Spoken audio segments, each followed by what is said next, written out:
उत्तर पूर्वी दिल्ली के दयालपुर इलाके में चाकूबाजी हुई है। यहाँ पर दो लड़कों पर चाकू से हमला किया गया। हमले में दोनों लड़के घायल हो गए हैं, जिसमें से एक की हालत गंभीर बताई जा रही है। मौके पर बड़ी संख्या में पैरामिलिट्री फोर्स को तैनात किया गया है। चाकू से हमला करने का आरोप मोहम्मद जैद पर है। तीनों के बीच किसी बात को लेकर बहस हुई, उसके बाद जैद ने हमला किया। फिलहाल पुलिस आरोपी को जल्द गिरफ्तार करने का दावा कर रही है।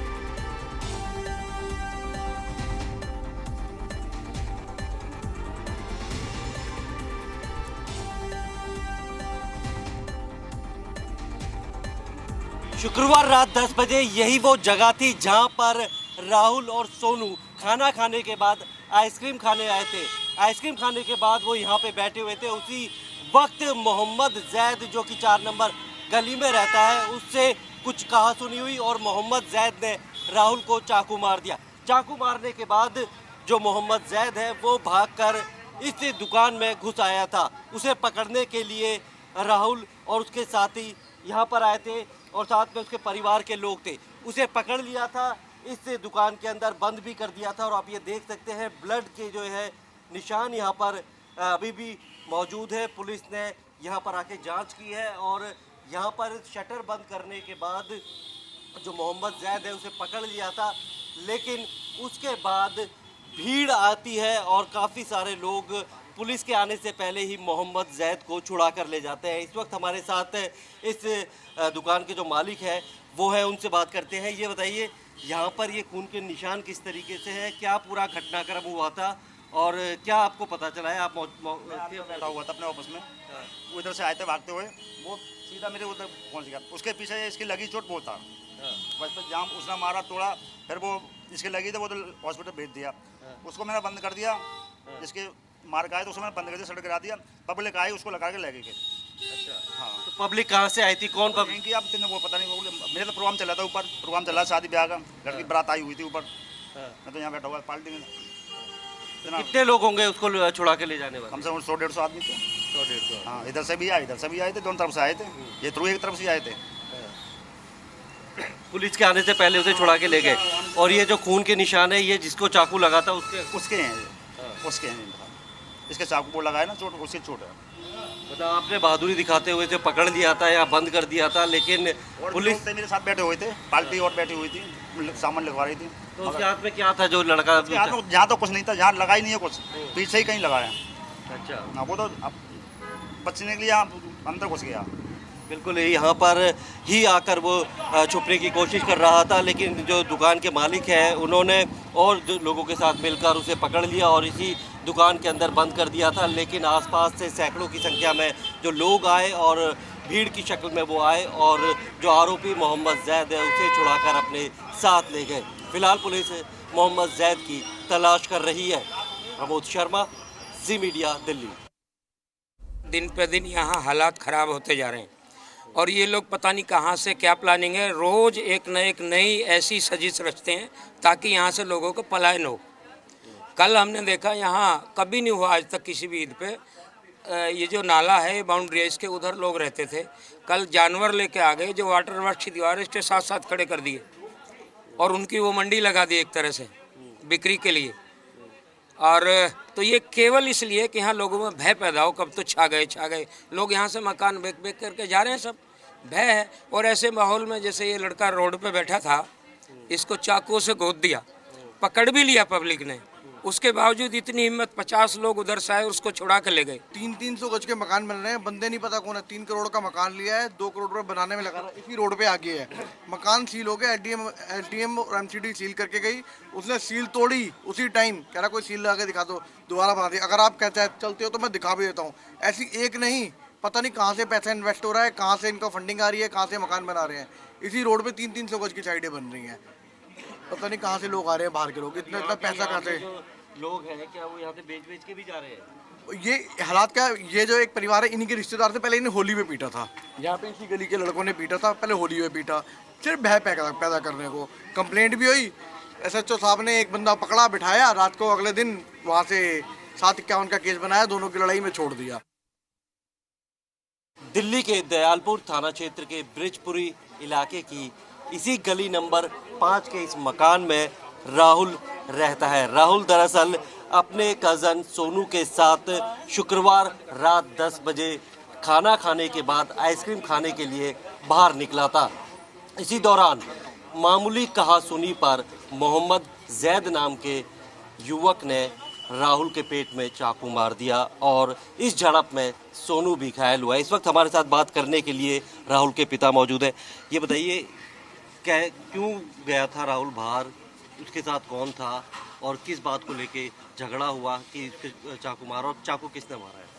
खाना खा के गया था, आइसक्रीम खा रहा था रोड पे, तो एक जो लड़का वो चौबीन खा रहा था, जो नशे में था, उसने मेरे राहुल को चाकू मारा है और एक साल का लड़का उसको चाकू मारा है। तो किस बात को लेकर हुआ था? क्या नशे में वैसे ही मार दिया है, कोई पहले से विवाद था इस बात पे? और ये कहाँ रहता है, कौन है जिसने मारा? हमारी किसी से झगड़ा नहीं है यहाँ किसी से। अब सुनो नशे में मारा, ये कैसे मारे, हाथापाई हुई है इनमें दोनों में। वो भी अड़ोस पड़ोस में रहता है? वो 4 नंबर गली में रहता है, बिरछुरी। वो 4 नंबर में जिस चाकू मारा है 4 नंबर गली में। इस वक्त हमारे साथ राहुल की बहन भी मौजूद है। ये बताइए कि राहुल की अभी तबीयत कैसी है, आपने देखा सर? है? अभी फोटो ही आया था मेरे पास, या आईसीयू में है वो, अभी होश नहीं आया उसको, ऑपरेशन हुआ था उसका। किसने चाकू जो मारा है वो उससे क्या कोई पहला झगड़ा था, या राहुल क्यों निकला था रात को अपने घर से बाहर?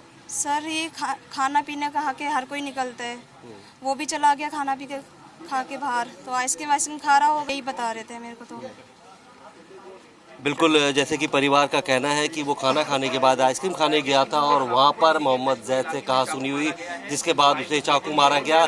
लेकिन ये जो इलाका है, दरअसल नॉर्थ ईस्ट के जो दंगे हुए थे उसमें भी काफ़ी ज़्यादा यहाँ पर ग्रसित था ये इलाका, और उसके बाद अब पुलिस ने जो है आरोपी की तलाश तेज कर दी है। हत्या की कोशिश यानी धारा 307 के तहत मुकदमा दर्ज किया है। फिलहाल जो आरोपी मोहम्मद जैद है वो फरार बताया जा रहा है।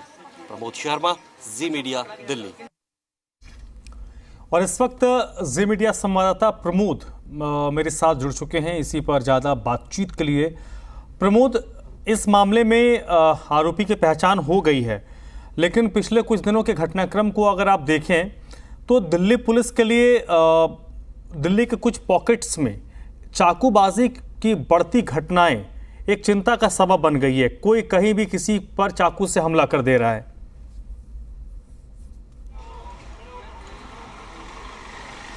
जी बिल्कुल, दिल्ली के तमाम डिस्ट्रिक्ट में इस तरीके की चाकूबाजी की घटनाएं आए दिन होती रहती हैं और पुलिस लगातार उस पर काबू करने की कोशिश भी कर रही है। लेकिन सबसे ज़्यादा महत्वपूर्ण ये हो जाता है कि ये जो नॉर्थ ईस्ट का डिस्ट्रिक्ट है, यहाँ पर चाकूबाजी की ये घटना हुई है जिसमें मोहम्मद जैद ने राहुल और उसके चचेरे भाई सोनू के ऊपर चाकू से हमला किया, और उसके बाद आरोपी को बाकायदा, ये मिलन टेंट हाउस है, इसके अंदर ये जो घायल थे राहुल और सोनू और साथ में जो मोहम्मद जैद यहाँ पर गए थे और यहाँ पर मौजूद लोगों ने उसे पकड़ भी लिया था, इस दुकान के अंदर उसे बंद भी कर दिया था। लेकिन अचानक से 4 नंबर गली से करीब 50 से ज़्यादा लड़के आते हैं और वो पुलिस के पहुंचने से पहले ही इसके शटर खुलवा कर और जो है वो आरोपी को छुड़ा कर ले जाते हैं। इसके बाद पूरे मामले में जो है आए दिन इस तरीके की चाकूबाजी की घटनाएं होती है, उसको देखते हुए तमाम पैरामिलिट्री फोर्सेस को यहाँ पे तैनात किया है, जो है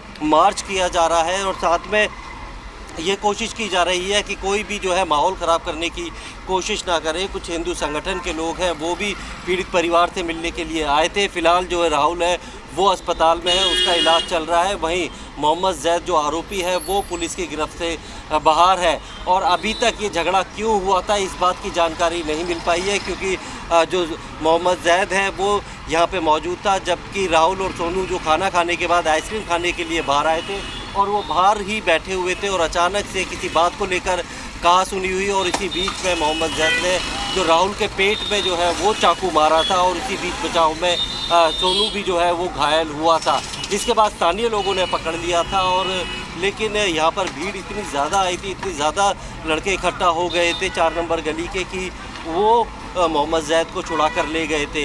इस इलाके की संवेदनशीलता को देखते हुए पुलिस ने जो है यहाँ पर भारी बंदोबस्त है वो लगा दिया है। पैरामिलिट्री फोर्स यानी कि त्रिपुरा स्टेट राइफल के जवानों को लगाया गया है, उनसे मार्च भी कराया गया है पूरी गली में, और साथ में ये हिदायत लोगों को दी है कि कोई भी माहौल ख़राब करने की यहाँ पे कोशिश ना की जाए।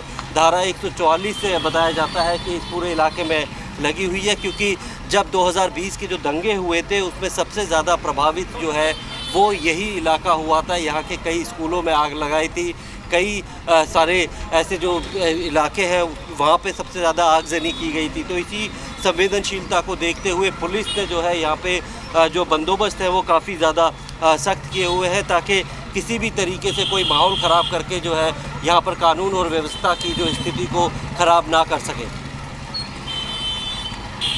लेकिन प्रमोद, इस मामले में क्योंकि आप ये बता रहे हैं कि उसको जो आरोपी जैद है उसको बंद कर दिया गया था, 40-50 लोग आते हैं उसको छुड़ा के ले जाते हैं, तो इस मामले में सिर्फ एक जो आरोपी है उस पर ही मामला दर्ज हुआ है या फिर उन लोगों को भी पहचान करने की कोशिश की जा रही है जिसने उन आरोपी को छुड़वाने में मदद की है? देखिए, पुलिस ने 307 यानी हत्या की कोशिश का मामला जो है वो मोहम्मद जैद के खिलाफ दर्ज किया है, और मोहम्मद जैद के गिरफ्तार होने के बाद जो है उन लोगों की पहचान की जाएगी जो कि आकर उसको छुड़ा के यहाँ से लेके गए हैं। कौन कौन लोग थे, जो आसपास के सीसीटीवी फुटेज है पुलिस उसे खंगाल रही है ताकि उन लोगों को आइडेंटिफाई किया जा सके कि जिन लोगों ने मोहम्मद जैद को जब पकड़ लिया गया था तो उसके बाद उसे छुड़ा के ले गए थे। यहाँ पर जो तमाम सीसीटीवी फुटेज है वो पुलिस ने अपने पास ली है, और क्योंकि लेकिन रात का वक्त था तो कई सारी फुटेज में जो है वो चेहरे क्लियर नहीं हो पाए हैं। फिलहाल पुलिस की सबसे पहली प्राथमिकता है कि मोहम्मद जैद को जो है वो गिरफ्तार किया जाए, और गिरफ्तार करने के बाद उसी से जानकारी दी जाए कि उसे छुड़ाने कौन कौन लोग आए थे, किन किन लोगों की वो पहचान कर सकता है। और साथ में जो पीड़ित पक्ष है उनसे भी लगातार पुलिस संपर्क में है, आसपास के लोगों से संपर्क में है, क्योंकि जो झगड़ा दोनों पक्षों के बीच में हुआ था 5 नंबर गली में राहुल और उसका जो कज़न है सोनू रहता है, जबकि 4 नंबर गली में मोहम्मद जैद रहता है, तो अड़ोस पड़ोस की गली में रहने वाले हैं। तो ऐसे में जो लोगों की पहचान है वो उनकी भी करने की कोशिश की जा रही है, लेकिन सबसे पहले पुलिस जो है मोहम्मद जैद को जो है वो गिरफ्तार करना चाहती है। उसके लिए कई टीमों का गठन किया गया है और जो अलग अलग जगहों पे लगातार रेड्स कर रही है, और पुलिस का ये दावा है कि वो बहुत ही जल्द जो है मोहम्मद जैद पुलिस की गिरफ्त में होगा। चलिए, पुलिस का ये दावा, लेकिन पुलिस की अगर हम बात करें तो जो इस तरह की घटनाएं हो रही हैं जिसका आपने जिक्र किया, अलग अलग जुल्म ऐसी घटनाएं हो रही हैं, तो ये भी एक बात सच है कि हर जगह पर पुलिस की डिप्लॉयमेंट नहीं हो सकती है। पुलिस आरोपी को पकड़ भी ले रही है, कानूनी कार्रवाई भी हो रही है, लेकिन जब घटनाएं हो रही हैं, घटनाओं को कैसे रोका जाए, मनोबल कैसे ऐसे लोगों को तोड़ा जाए, ये कहीं ना कहीं इसको लेकर दिल्ली पुलिस को मंथन करने की ज़रूरत होगी, क्योंकि पिछले कुछ दिनों से लगातार ये घटनाएं, ऐसी घटनाओं का कि एक तरीके से लगातार इजाफा हो रहा है।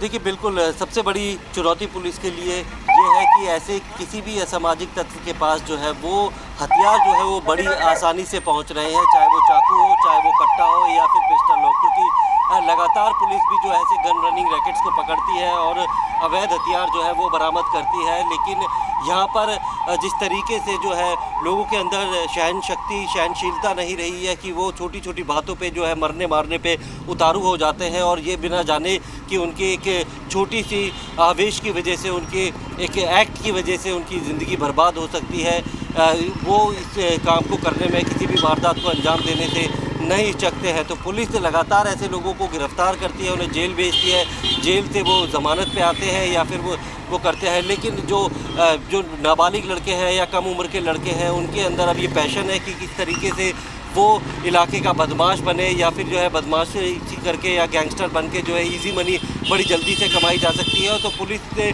कई ऐसे जो गैंग्स पकड़े हैं जिनमें जो भर्ती करते हैं वो नाबालिग लड़कों को करते हैं, कम उम्र के लड़कों को करते हैं, ऐसे लड़कों को करते हैं जिनका कोई भी क्रिमिनल रिकॉर्ड नहीं होता। तो यही सबसे बड़ी पुलिस के सामने चुनौती है कि जिस तरीके से गैंगस्टर्स को आजकल सोशल मीडिया पे ग्लोरीफाई किया जाता है, उसको देखते हुए नौजवान जो है वो पढ़ाई लिखाई छोड़कर जो है वो क्राइम की दुनिया में ज़्यादा जाना चाहती है। तो पुलिस के लिए एक न सिर्फ एक क्रिमिनल बल्कि एक सामाजिक समस्या भी है, जिसको वो कई सारे ऐसे संगठनों के साथ मिलकर, परिवार वालों के साथ मिलकर जो है ऐसे लोगों की काउंसलिंग करती है कि वो अपने बच्चों पे नज़र रखें कि वो क्या कर रहे हैं, किस संगति में रह रहे हैं, उनकी पढ़ाई को लेकर पूछताछ किया करें, क्योंकि अगर वो एक बार जुर्म के रास्ते पे निकल जाते हैं तो फिर वापस लौटना बहुत मुश्किल होता है, क्योंकि क्राइम करने के बाद अगर जेल जाता है तो जेल के अंदर और ऐसे लोगों के वो टच में आता है जो पहले से ही क्रिमिनल मेंटालिटी के हैं, और वहाँ पर जाने के बाद जो है जेल का जो जाने का जो डर है वो ख़त्म हो जाता है, और जिसके बाद इंसान जो है कोई भी वो है क्राइम करने से डरता नहीं है। तो पुलिस से हर स्तर पे जो है वो क्राइम कंट्रोल करने की कोशिश कर रही है, लेकिन जिस तरीके से वारदातें हो रही है उसको देखकर लगता नहीं है कि कोई भी कामयाबी और कोई भी सफलता जो है अभी तक पुलिस को मिली है। कहीं ना कहीं इसके लिए जो पूरा अगर हम कहें कि सामाजिक ताना बाना वो भी जिम्मेदार होता है कि जो आजकल के लड़के हैं वो छोटी छोटी बातों पे एक दूसरे के ऊपर चाकू मार देते हैं, तो उनको जो सपोर्ट करने वाले हैं, उनको बचाने वाले हैं, वो भी कहीं ना कहीं उनको जो है एक तरीके से उत्साहित करते हैं। बहुत बहुत शुक्रिया प्रमोद आपका इस पूरी जानकारी के लिए, इस पूरी बातचीत के लिए।